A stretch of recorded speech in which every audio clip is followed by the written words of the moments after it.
Amém. Vamos pegar nossas Bíblias em Eclesiastes. Eclesiastes. Hoje já vamos terminar o primeiro capítulo. Já pensou? Só um mês no primeiro capítulo, mas é pouca coisa na palavra de Deus.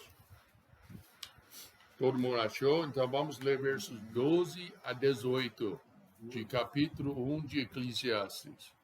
Eclesiastes 1, 12 a 18. Todo mundo achou? Então, o irmão Ângelo podia ler com uma voz bem forte, tá? Eu, o pregador, fui rei sobre Israel e em Jerusalém. E apliquei o meu coração a esquadrinhar e a informar-me com sabedoria de tudo quanto sucede debaixo do céu. Esta enfadonha ocupação deu Deus aos filhos dos homens para nela o exercitar. Atentei para todas as obras que se fazem debaixo do sol. E eis que tudo era vaidade e aflição de espírito. Aquilo que é torto não se pode endireitar. Aquilo que falta não se pode calcular. Falei eu com meu coração, dizendo: eis que eu me engrandeci e sobrepujei em sabedoria a todos que houve antes de mim em Jerusalém. E o meu coração contemplou abundantemente a sabedoria e o conhecimento. E apliquei ao meu coração a conhecer a sabedoria e a conhecer os desvários e as loucuras. E vim a saber que também isto era aflição de espírito. Porque na muita sabedoria há muito enfado. E aumenta em conhecimento, aumenta em dor. Amém. Então vamos orar. Precioso Pai, nós te agradecemos pela palavra. Nós pedimos que o Senhor possa nos ensinar para que possamos agradar mais o Senhor. Nós te agradecemos que nós vivemos num país livre, em que possamos estudar a tua palavra. Eu, Pai, pedimos que o Senhor possa aplicar as tuas verdades em nossas vidas. Em nome de Jesus Cristo, eu oro. Amém? Amém. Eclesiastes, a busca de sabedoria. Realmente ele está falando mais de sabedoria, está falando de conhecimento. O mais que ele procurou, o conhecimento, o mais desanimado que ele ficou. Porque ele não achou a paz no conhecimento. Ele fala: eu, pregador, fui rei sobre Israel em Jerusalém e apliquei o meu coração a esquadrinhar e a informar-me com sabedoria de tudo quanto sucedeu debaixo do céu. Ele queria saber tudo. Tem duas palavras que são bem similares aqui, mas explicam uma coisa um pouco diferente. Primeiro, esquadrinhar. O que significa a palavra esquadrinhar?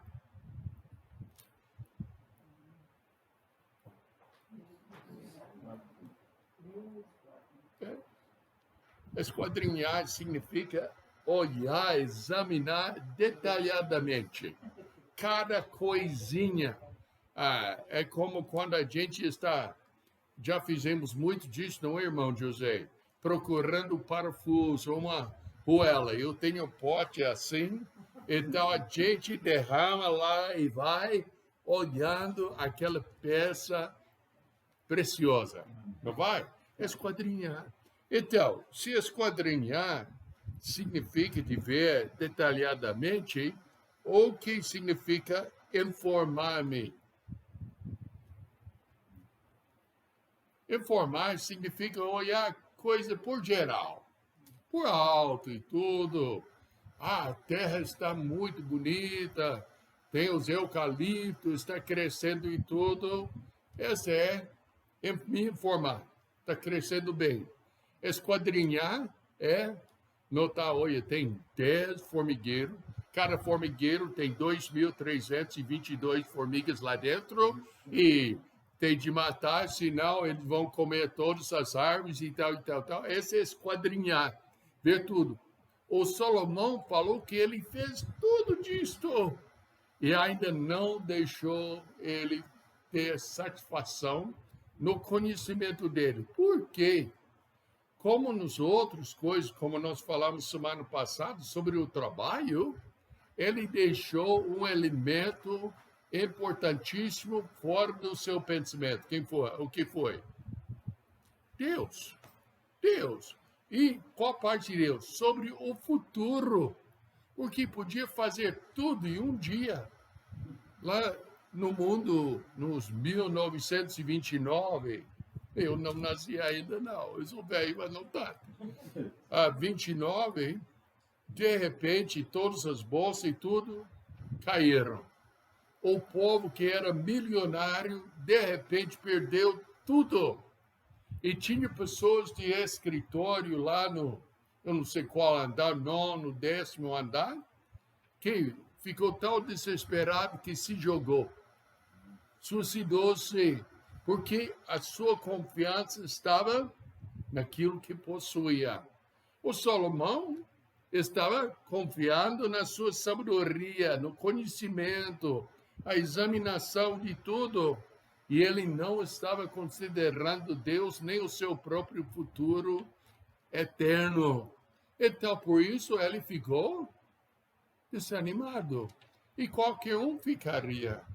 Eu li nesses dias, só por alto, tinha uma coisa no e-mail que chegou e falou, porque um rapaz estava num certo pecado e os próprios pais falaram, olha, este pecado é feio passado e se não acertar a sua vida, você vai para o inferno. E o que ele fez? Arrependeu-se? Não, ele foi lá no fundo e suicidou-se. Em vez de acertar a sua vida. Então, quem não considera a vontade de Deus e o futuro de Deus na sua vida, não tem outro, senão morrer sem Deus. Ele falou, eu, o pregador, fui rei sobre Israel em Jerusalém.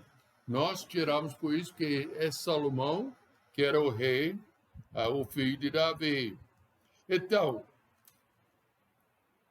a grande sabedoria de Salomão foi um presente de Deus. Eu lembro lendo uma vez que tinha a rainha que chegou nele e falou, é verdade que eles dizem sobre o Senhor e que até todos os seus criados, todo mundo está feliz e a metade não foi contado. Era o mais sábio do mundo, mas sem esperança. Porque nesta época, na sua vida, ele deixou Deus por fora da sua vida. O problema que nós temos hoje em dia, muitas pessoas estão deixando Deus fora da cotação. Eles querem fazer boas obras, eles querem aparecer como pessoas fiéis a Deus, religiosas e tudo, mas por dentro, não têm a esperança. E por isso ficam desanimados.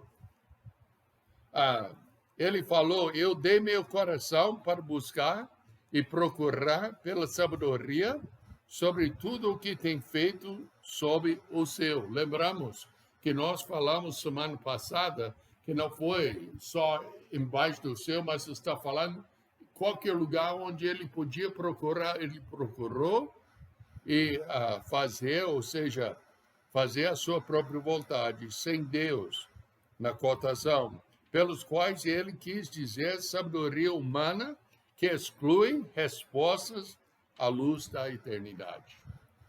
E podemos ver isso todo dia. Esse povo hoje que eu falei das duas moças e um casal. Era interessante. Poderíamos falar do presidente do Brasil, dos Estados Unidos, e falou dos feitos de cada um e tal, mas mesmo falando sobre essas coisas, não deu a solução. porque a solução está em Deus, não está na política. Então, por isso, usando essa oportunidade, Deus abriu a porta para falar de Cristo. Então, eu dei meu coração para esquadrinhar e informar. Lembra que nós falamos que examinar de maneira minusculosa, analisar detalhadamente, quer dizer, a palavra esquadrinhar. E outra palavra é informar, que significa uma coisa em geral. É sabedoria daqueles que nos guiam para uma vida melhor no aqui e agora, e como viver mais saudável, feliz e prosperar. Mas o que está faltando nesse que eu falei agora? A eternidade. Eu digo que tem muitas pessoas que podem dar uma aula em como deve lavar as mãos. A gente sempre lavava as mãos, mas quando saiu essa pandemia e tudo, até eles mostrando TV e tudo, como lavar por cima e tudo. Então a gente aprendeu, tudo bem. Aprendendo essas coisas sem considerar Deus, tudo bem, pode ser mais saudável para a gente. Podia dizer que alguém fala em como deve viver alguma coisa para ter uma vida mais saudável. Dizem que comendo menos carne de porco, que é tão gostoso, e tudo vai ajudar a ter menos colesterol e tudo.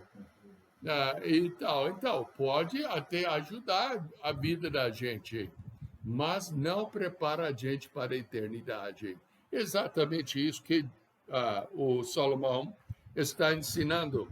Essa sabedoria certamente tem valor, e muitas vidas seriam melhores para segui-la, mas não prepara para a eternidade. No entanto, se exclui uma verdadeira apreciação da eternidade e de nossas responsabilidades no mundo que está por vir. Olha, por que a gente prega o que a Bíblia ensina? Porque eu falo com as pessoas sobre a sua necessidade de colocar a sua confiança no Senhor Jesus Cristo, não numa igreja, nem na nossa igreja, mas no Senhor Jesus Cristo. Por quê?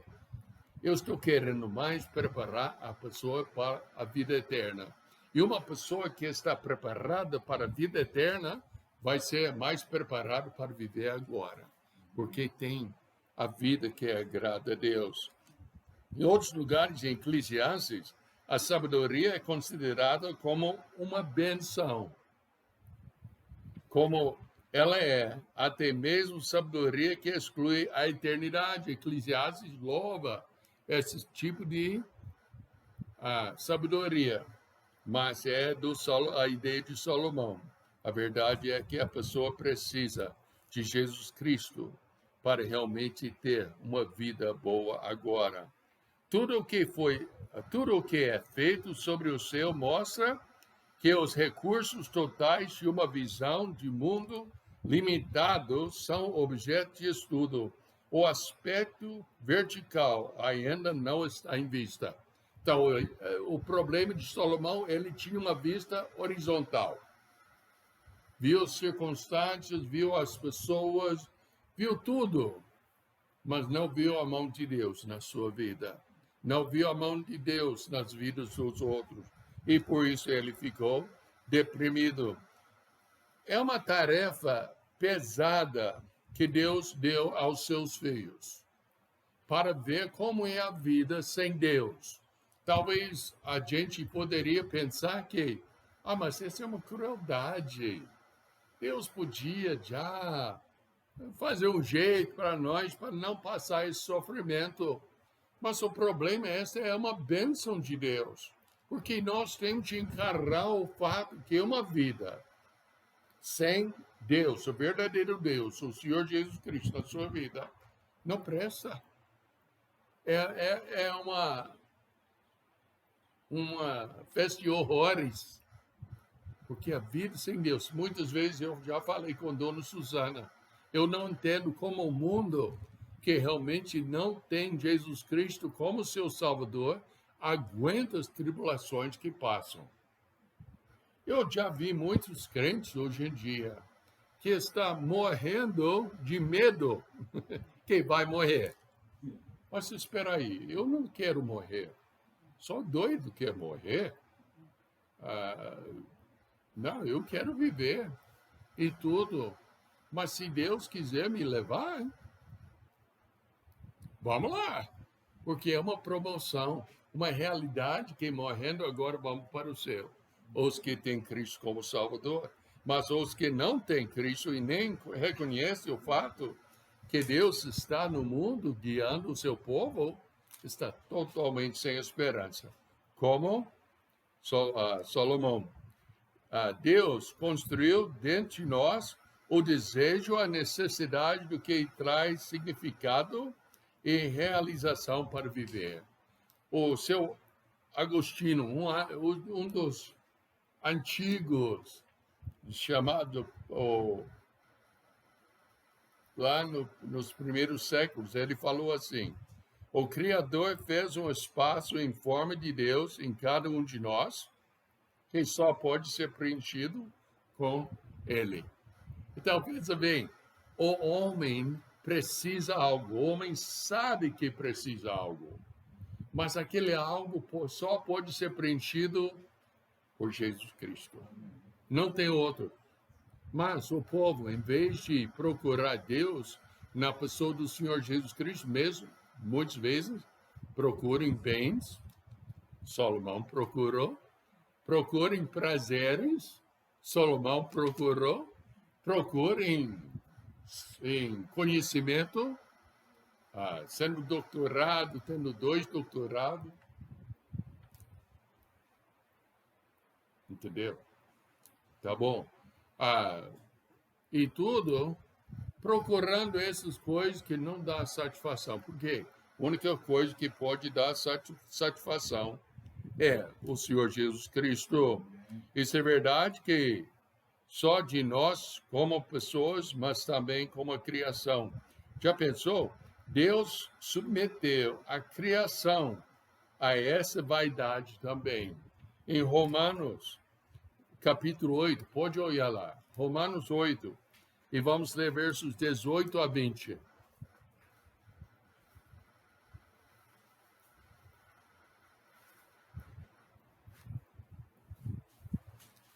Porque para mim tenho por certo que as aflições desse tempo presente não são para comparar com a glória que em nós há de ser revelada.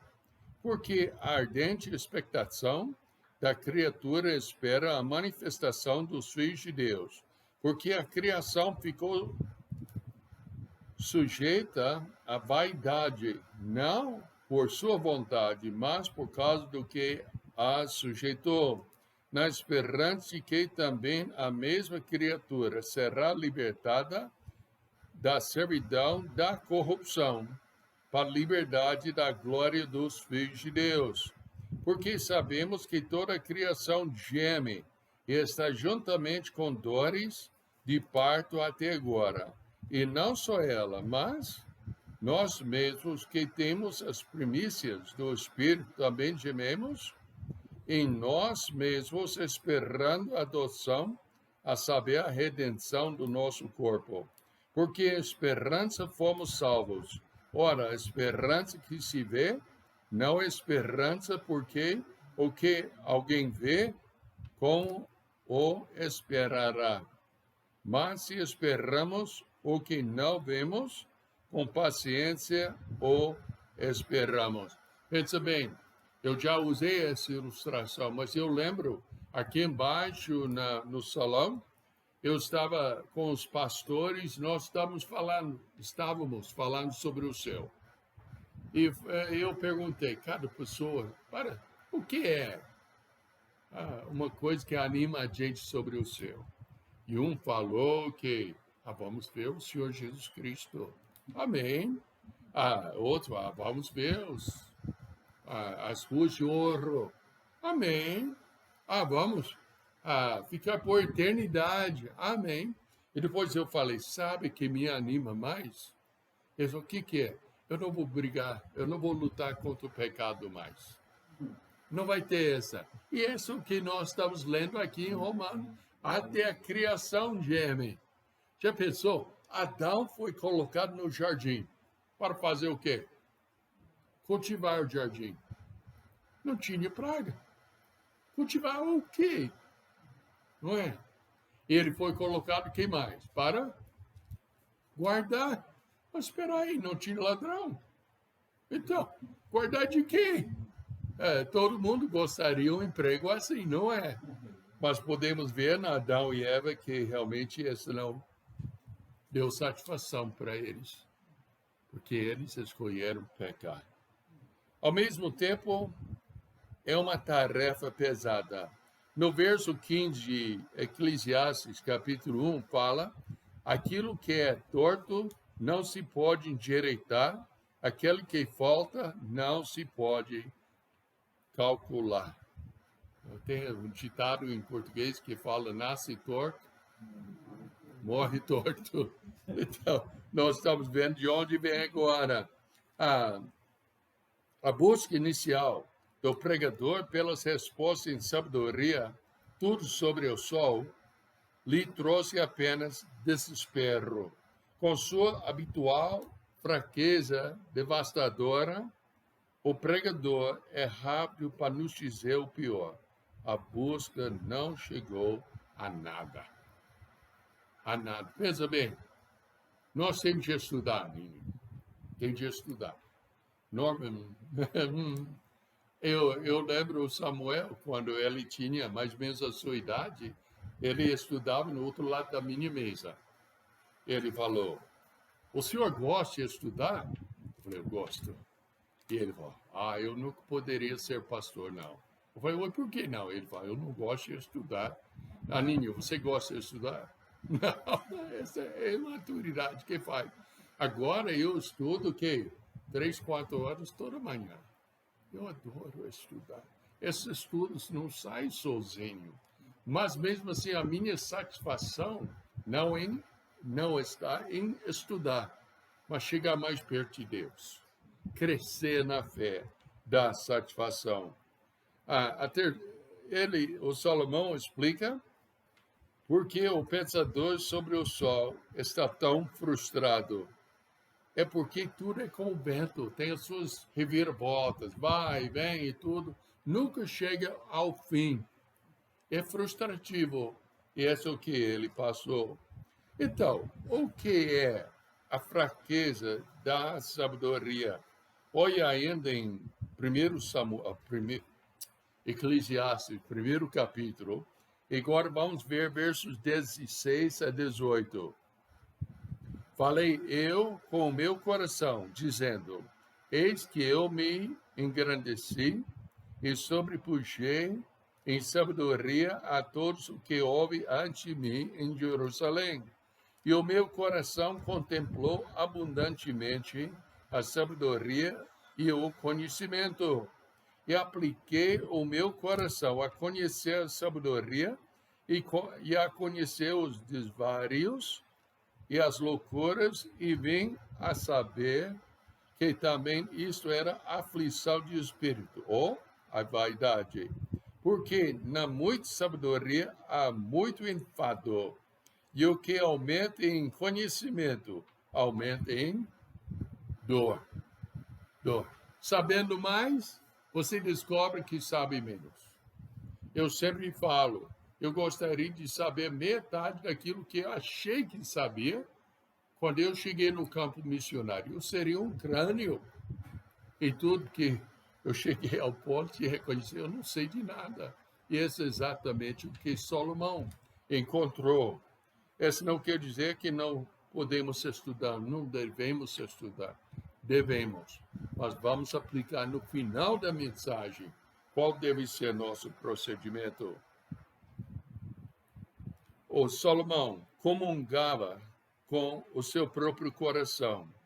Essa é natural para quem procura as respostas sobre o sol, além de uma perspectiva eterna. Nós estamos vivendo numa época pós-moderna, ou seja, antes tinha autoridade. Eu lembro quando eu era criança, a polícia não precisava falar comigo 2 vezes, não. Falou, parou, parou. Falou, andar, andou. E tudo, porque tinha autoridade. Hoje em dia, não tem autoridade. Nem a professora e os que estão escutando, que são professores na rede pública e tudo, pode concordar comigo que não tem autoridade mais. Não pode reprovar, não pode exigir certas coisas e tudo, porque não tem autoridade. A ideia é, você tem a sua verdade, eu tenho a minha verdade, então nós dois somos certos. Então, vamos falar que... Aí eu falo que a minha camisa é azul. E talvez outro vai falar, não, é cinza. Ué, eu estou olhando para azul e tem outra cor que poderia ser considerada mais o lado de cinza. Mas é azul ou cinza? Ué, até cinza é azulado. Mas não pode falar, não, você está errado e eu estou certo. Todo mundo está certo. Como pode ser? É impossível. Então, eles até tiraram a autoridade da palavra de Deus. Mas eles olham para dentro para a sabedoria e respostas em vez de para Deus, que governa a eternidade. Já notou, quando nós estamos conversando sobre alguma coisa, alguém sempre cita, eu cito, o que a Bíblia fala. Porque para nós, a Bíblia é a nossa autoridade. E que deve ser assim. Pois em muita sabedoria é muito dor. E aquele que aumenta o conhecimento, aumenta a tristeza. Quanto mais o pregador entendia a vida sobre o sol, maior foi o seu desespero. Ele não achou paz. Ele não achou a paz e a alegria que ele procurava. Por quê? Estava procurando no lugar errado. Quantas pessoas usam óculos? Seu José, o irmão já foi procurar os óculos, perguntando onde estão os meus óculos, quando estava no seu próprio rosto? Não, eu já procurei os óculos estando aqui. Onde estão os meus óculos? Não é? Procura. Por quê? Está procurando no lugar errado. Ainda não achamos aquela lanterna. Ainda não achamos. Por quê? Estamos procurando no lugar errado. Salomão estava procurando a verdade no lugar errado, nos seus próprios pensamentos, no seu próprio conhecimento, e não na palavra de Deus. E por isso ele ficou frustrado. Enquanto a sabedoria se restringe ao reino sobre o sol, ela vê o tumulto pulsante da criação e a vida correndo em torno de seus circuitos cada vez mais repetitivos e não vale nada. Tudo é rotina. Mas tudo bem. Então, eu pintei uma quadro... Não, eu não pintei, não. Eu só mostrei o que a Bíblia ensina. Uma quadro muito escuro, muito triste, não é? Qual é a solução? Tem 3 trechos só hoje à noite. E pode já escrever. Primeiro é Mateus 11, verso 28. Mateus 11, 28.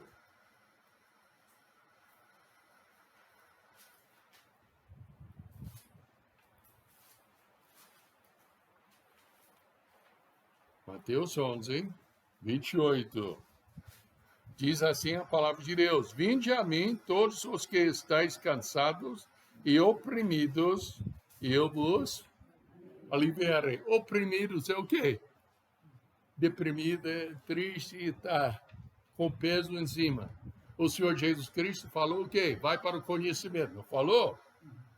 Não. Ele falou, não, vai para a sabedoria. Falou? Não, ele falou, vinde a mim, ao Senhor Jesus Cristo. O segundo, 1 Pedro, capítulo 5, versos 6 e 7. 1 Pedro, capítulo 5, versos 6 e 7. Humilhai-vos, pois, debaixo da potente mão de Deus, para que a seu tempo vos exalte, lançando sobre ele toda a vossa ansiedade, porque ele tem cuidado de vós. De novo, vai para o Senhor Jesus Cristo. Está preocupado, está deprimido, então vamos jogar aos pés do Senhor. E ele prometeu cuidar da gente. Tem mais um versículo que eu quero aplicar hoje à noite. É Mateus 6:33. Mateus 6, verso 33. Eu vou colocar as anotações da mensagem na página do IBEC. Então, vai ver isso lá.